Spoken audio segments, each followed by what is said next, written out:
Comment déclarer un PEA aux impôts? Pour ceux qui ne me connaissent pas, moi c'est GoCoVest. Je fais du contenu sur la finance, l'économie et la gestion de patrimoine. Et aujourd'hui, je vais vous montrer comment et quand déclarer son compte PEA. La règle d'or, pas de retrait du PEA, pas de déclaration d'impôt. Même si vous avez 100 000 euros de gains, tant que vous ne retirez rien, vous devez zéro à l'État. C'est ça la magie du PEA. Dans cette vidéo, je vais vous expliquer le PEA en 2 minutes, les deux scénarios avec et sans retrait, le cas où vous faites un retrait avant 5 ans, donc la clôture impérative, le cas où vous faites un retrait après 5 ans avec l'avantage fiscal. Après, on va passer à la pratique, comment déclarer aux impôts, les formulaires à utiliser, ensuite les erreurs courantes à éviter et la FAQ. Le PEA en 2 minutes, qu'est-ce qu'un PEA? Le plan d'épargne en actions est une enveloppe d'investissement réglementée. Vous versez de l'argent dedans, vous investissez dans des actions et ETF éligibles.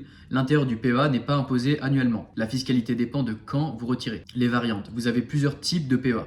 Le PEA classique avec un plafond de 150 000 euros. La cible, les actions et les ETF standards. Un PEA PME avec un plafond de 225 000 euros pour les petites et moyennes entreprises. Un PEA jeune avec un plafond de 20 000 euros pour les jeunes qui ont moins de 25 ans. Donc au global, avec tous les PEA additionnés, vous avez un plafond de 225 000 euros. Les deux scénarios fondamentaux. Scénario A, vous ne retirez rien. Imaginons l'état du PEA ouvert avec des gains accumulés durant les années. Sur votre déclaration d'impôt, vous n'avez aucune case à remplir. Donc le montant à payer à l'État, 0 euros. Exemple, vous versez 10 000 euros, 5 ans plus tard, c'est 15 000 euros. Si vous ne retirez rien, vous ne déclarez rien. Scénario B, vous retirez de l'argent. La date du retrait est cruciale. Retrait avant 5 ans, la clôture est impérative. Ce qui se passe, l'état du PEA après retrait fermé définitivement. Possibilité de récupérer le PEA, non. Imposabilité du retrait, oui, avec la flax tax. Taux d'impôt total, 31,4% en 2026, avec obligation de déclaration. Comment ça marche, la fiscalité? Vous payez un impôt forfaitaire unique, le PFU, qui se compose de 12,8% d'impôt sur le revenu, 18,6% de prélèvements sociaux, la CSG plus la CRDS, nouveau taux de 2026, donc pour un total égal à 31,4%. Important, cet impôt s'applique uniquement sur les gains, pas sur vos versements. Exemple chiffré. Vous versez en 2026 10 000 euros, 5 mois plus tard ça devient 12 000 euros, vous retirez tout ça en 2026, vos gains 2 000 euros. Impôt à payer 31,4%, donc 628 euros. Donc le montant reçu net est de 11 372 euros. Mais aussi votre PEA se ferme et vous devez déclarer le retrait. Autre cas, retrait partiel avant 5 ans. Attention, même si vous retirez juste 100 euros du PEA, le plan se ferme quand même. Tous les gains deviennent imposables de 31,4% et vous revenez dans le scénario B. C'est pour ça qu'on dit souvent ne retirez jamais l'argent du PEA avant les 5 ans. Donc maintenant le retrait après 5 ans. L'avantage fiscal, ce qui change, état du PEA après retrait, il reste ouvert. Retrait partiel possible, oui, autant que vous voulez. Et l'imposabilité des gains, oui, mais moins qu'avant. Cette fois, le taux d'impôt sur revenu est de 0%, donc exonération complète. Il reste toujours par contre les 18,6% de prélèvements sociaux.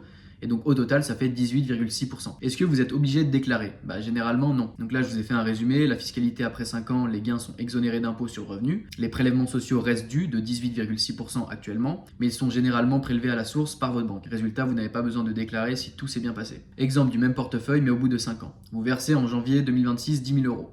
Vous attendez plus de 5 ans, en janvier 2031, tu as 15 000 euros. Vous retirez 7 500 euros, retrait partiel, donc les gains réalisés sont de 2 500 euros. L'impôt à payer est de 18,6%, donc 465 euros. Donc le montant reçu net est de 7 035 euros. L'avantage, le PEA ne se ferme pas, vous pouvez retirer plus tard si vous voulez, et pas d'impôt sur le revenu à déclarer. Vous économisez 163 euros par rapport au retrait avant 5 ans. Comment déclarer aux impôts? Partie pratique. Étape 1, recevoir l'IFU. Qu'est-ce que l'IFU? L'IFU, c'est l'imprimé fiscal unique. C'est un document qui est envoyé par votre banque qui récapitule tous les gains, retraits et impôts prélevés.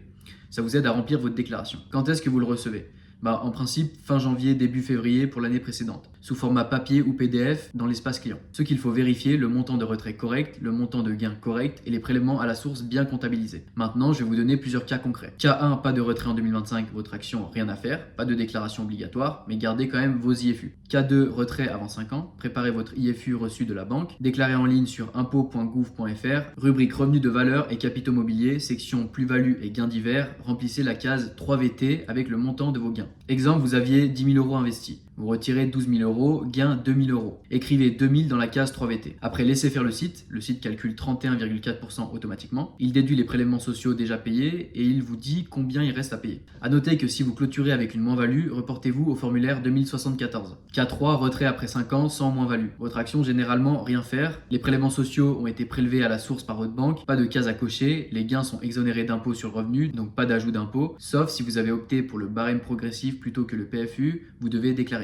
Pour le quatrième cas, si vous avez une moins-value à n'importe quel moment, La situation, vous retirez 12 000 euros, mais c'est moins que ceux que vous avez versés, disons 15 000 euros. Vous avez une perte de 3 000 euros, donc votre action, remplissez le formulaire 2074, c'est une annexe à votre déclaration 2042. La case à utiliser, la case 3VH pour les moins-values. Inscrivez vos moins-values, ces pertes peuvent compenser des plus-values d'autres placements. Une stratégie fiscale qui peut être intéressante, si vous avez des moins-values sur le PEA, elles peuvent réduire vos impôts en compensant d'autres gains. Les formulaires à utiliser, donc vous avez le formulaire 2042C, le standard. Quand l'utiliser, vous allez l'utiliser si vous avez un retrait avant 5 ans avec gain. Qu'est-ce que vous allez cocher? Donc la case 3VT pour les plus-values PEA avant 5 ans, la case 3VU pour les plus-values PEA, PME avant 5 ans, la case 3VH pour les moins-values, tous les PEA, et la case 2TQ, c'est le revenu de certaines obligations dans le PEA, mais c'est rare. Ensuite, le formulaire 2074, cas de moins-value. Quand l'utiliser, si vous avez une moins-value à reporter, c'est une annexe au 2042. L'intérêt, les moins-values peuvent être reportées 10 ans, elles compensent d'autres plus-values, et c'est un outil stratégique de réduction d'impôts. Les erreurs courantes à éviter. La première erreur, croire qu'on doit payer chaque année. Faux, la fiscalité du PEA s'applique uniquement au retrait, pas annuellement. Vous ne payez qu'une fois quand vous retirez. Avant ça, c'est complètement exonéré. Erreur 2, oubliez que l'impôt est prélevé à la source. En réalité, votre banque retient déjà une partie de l'impôt. À la clôture, elle retient le prélèvement forfaitaire. Vous recevez le montant net, mais vous devez déclarer le montant brut, gain plus imposition. Erreur 3, ne pas déclarer parce que c'est automatisé. Même si l'IFU pré-remplit votre déclaration, c'est vous qui validez. S'il y a une erreur sur l'IFU, vous la corrigez. Vous devez contrôler les montants. Erreur 4, retirer avant 5 ans juste une petite fois. Attention, le moindre retrait clôture le plan. Même si vous retirez 50 euros, le PEA se ferme définitivement. C'est tout ou rien dans les 5 premières années. L'erreur numéro 5, pensez qu'on peut avoir plusieurs PEA. Faux, la règle est stricte, un seul PEA par personne. Mais vous pouvez aussi avoir un PEA PME, donc avec un plafond global de 225 000 euros. À partir de 2026, un contrôle anti-doublon empêchera techniquement d'ouvrir 2 PEA. Maintenant, on passe à la FAQ. Première question, mon PEA à 4 ans et 11 mois, si je retire, ça compte comme avant 5 ans? La réponse c'est oui, la limite est stricte, 5 ans à partir du premier versement. C'est pas 5 ans calendaire. Exemple, premier versement le 15 janvier 2021, le 15 janvier 2026, vous pouvez retirer sans clôture. Avant cette date, clôture obligatoire. Question 2, je dois absolument retirer avant 5 ans, que faire? Malheureusement, vous paierez 31,4% sur les gains, mais quelques cas de force majeure existent. Invalidité, la vôtre ou un bénéficiaire, licenciement, création d'une entreprise ou achat de résidence principale. Mais vérifiez auprès de votre banque si vous êtes éligible, parce que c'est une exception qui est rare. Question 3, je retire 5 000 euros après 5 ans, est-ce que le PEA se ferme? Non, après 5 ans, vous pouvez faire des retraits partiels sans fermer le plan. Vous pouvez retirer 5 000 euros, PEA encore ouvert avec 95 000 euros dedans, retirer 20 000 euros plus tard, PEA toujours actif, continuer à verser de l'argent, c'est la grande différence avant et après 5 ans. Question 4, déclaration en ligne ou sur papier. Je vous conseille en ligne parce que c'est beaucoup plus facile, pré-remplissage automatique avec l'IFU, calcul automatique de l'impôt, pas de risque d'erreur de recopie, confirmation immédiate. Si vous déclarez sur papier, c'est possible mais plus long et fastidieux. L'IFU n'arrive pas, que faire? Deux options.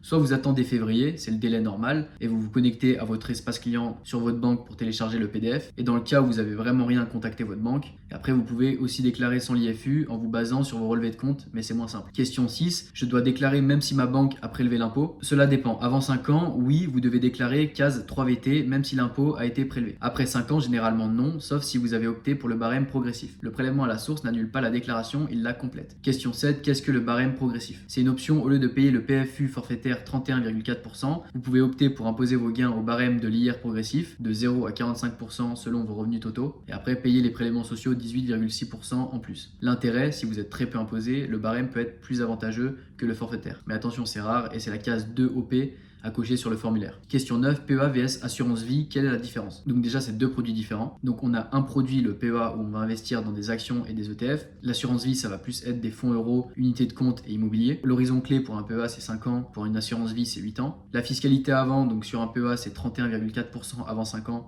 Et pour une assurance vie, c'est le PFU 30% ou barème. La fiscalité après le PEA, donc on est à 18,6% après 5 ans. Et pour l'assurance vie, on a un abattement de 4 600 euros par an. Sur un PEA, le retrait il peut être partiel après 5 ans. Sur l'assurance vie, c'est tout le temps, donc même avant les 8 ans. Pour une succession avec un PEA, c'est classique. Par contre, pour une assurance vie, c'est un régime spécial, c'est plus favorable. Après, pour les frais, un PEA, c'est généralement bas. Pour une assurance vie, c'est plus élevé. Donc verdict PEA pour action long terme et l'assurance vie pour la diversification et succession. Donc un résumé en 30 secondes, pas de retrait, pas d'impôt impôts, pas de déclaration. Un retrait avant 5 ans, donc vous avez 31,4% de taxes plus le PEA qui ferme, plus la déclaration case 3VT. Le retrait après 5 ans, vous avez 18,6% de taxes plus le PEA qui reste ouvert et généralement pas de déclaration. L'IFU reçu, vous ne faites que vérifier et reporter les chiffres. L'objectif, atteindre les 5 ans sans retrait, puis gérer vos besoins librement. Vous retrouverez les ressources officielles et je vous mettrai directement le formulaire en description. La GoCogen, je vous remercie d'avoir regardé cette vidéo, j'espère qu'elle vous a plu. Si vous avez la moindre question, n'hésitez pas à me la poser en commentaire, ce sera avec plaisir que j'y répondrai. Pour tous ceux qui aiment la finance et l'économie, n'hésitez pas à vous abonner à la chaîne. C'était GoCovez, je vous remercie, bye.